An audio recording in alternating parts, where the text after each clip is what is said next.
Year 2009. Parts of India, Jharkhand, Chhattisgarh, Odisha, Bihar, West Bengal, were living in a different world. These were areas where the constitution had no voice, and the law held no power.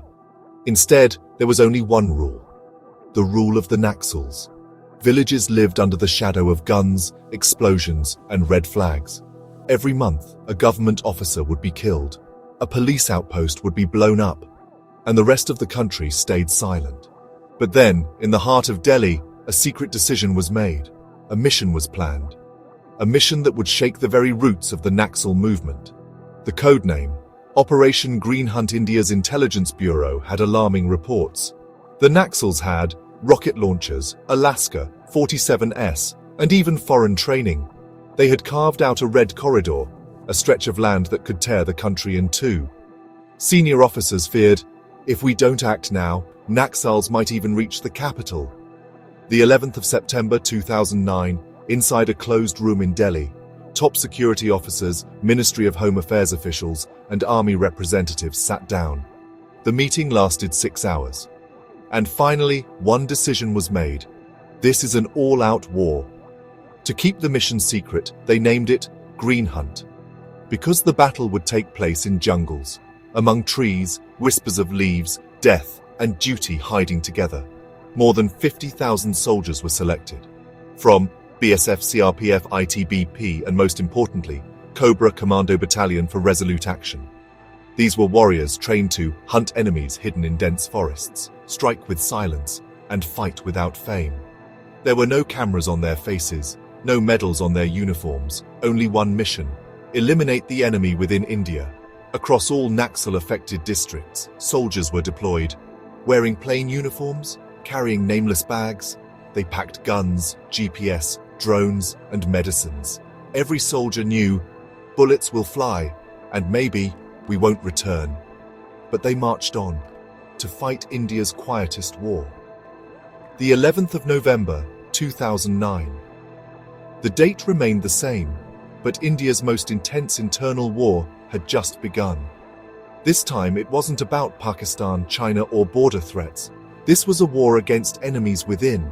Their orders: shoot only when necessary, strike from the shadows, never leave a man behind. Every unit received a signal: move to the village. The teams, CoBRA, CRPF, and local police, quietly left their base. They were headed to the same village where, just a year ago, Naxals had blown up a police station. Now India's deadliest commandos were stepping into that land. The first night, the soldiers slept without tents, without light. Every rustling leaf, every shadow, felt like a threat. One soldier wrote in his diary, "In this jungle, death doesn't speak, it whistles." Everyone was clear: our first strike must shake them. At 4:30 a.m. the next day, a scout team spotted movement. Around 15 Naxals were hiding in the bushes, armed. CoBRA surrounded them from 3 directions. As the first rays of sunlight hit the ground, a bolt-action rifle fired the first shot. Gunfire exploded across the forest. The Naxals fought back, but CoBRA's aim was sharper. In that very first encounter, 7 Naxals were neutralized. 2 were captured alive. What they found shocked everyone: foreign weapons, explosives, maps, and worst of all, local police details. This meant only one thing: they had insiders. And this made the mission even more dangerous. As days passed, the soldiers realized, this isn't just a war in the jungle. It's a war against a mindset. This wasn't just about bullets. It was about beliefs. The Naxal ideology had gripped the hearts of entire regions. Over 90 districts in India were affected by Naxalism. This area was known as the Red Corridor. Here, schools were replaced by bombs, villages by people's courts, and laws were enforced by AK-47s. The worst part? You couldn't tell who the enemy was. An old farmer by day could be a Naxal at night. A child who never went to school could operate a rifle. Soldiers realized, this isn't just a war, it's psychological warfare. Investigations revealed something even darker. Several NGOs from big cities were secretly funding the Naxals.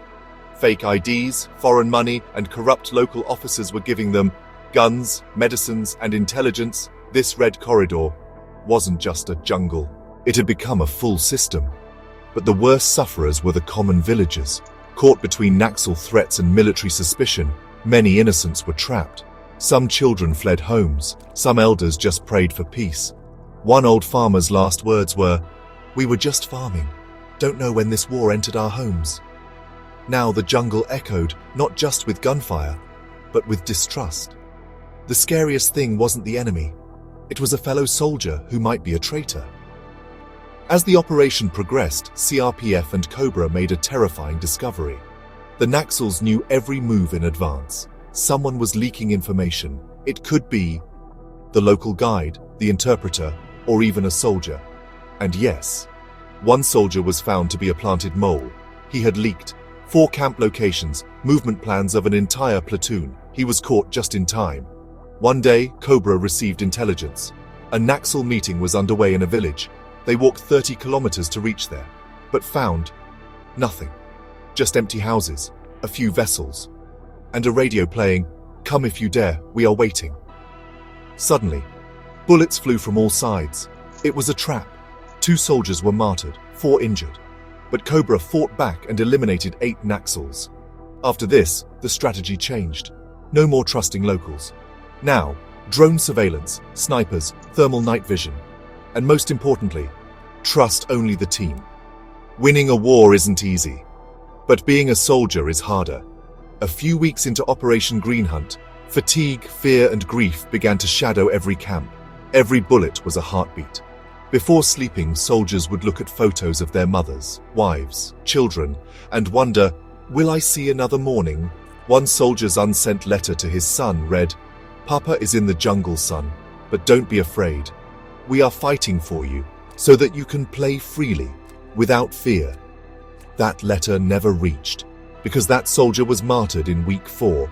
Medical help was nearly zero. Many fought even after getting shot.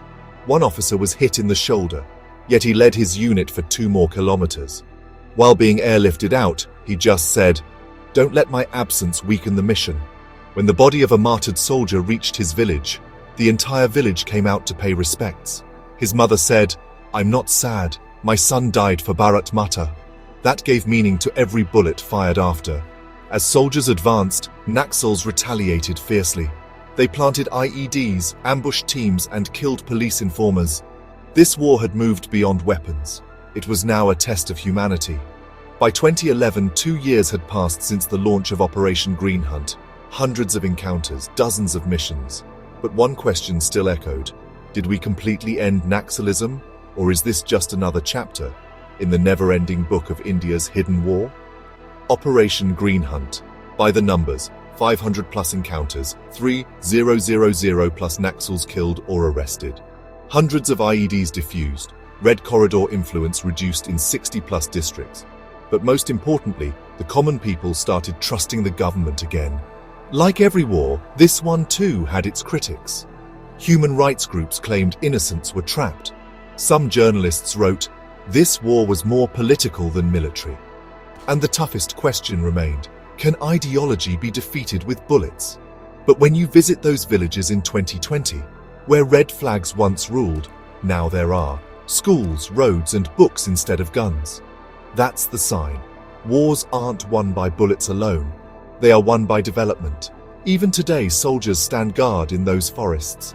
When the city sleeps, their eyes remain open, so that no village burns again, no child sleeps in fear, and no mother sees her son wrapped in the tricolor. Maybe this war will never fully end. But every day, we move one step closer to victory. This was the real story of Operation Green Hunt, dedicated to those brave hearts who kept the tricolor flying deep within the jungle.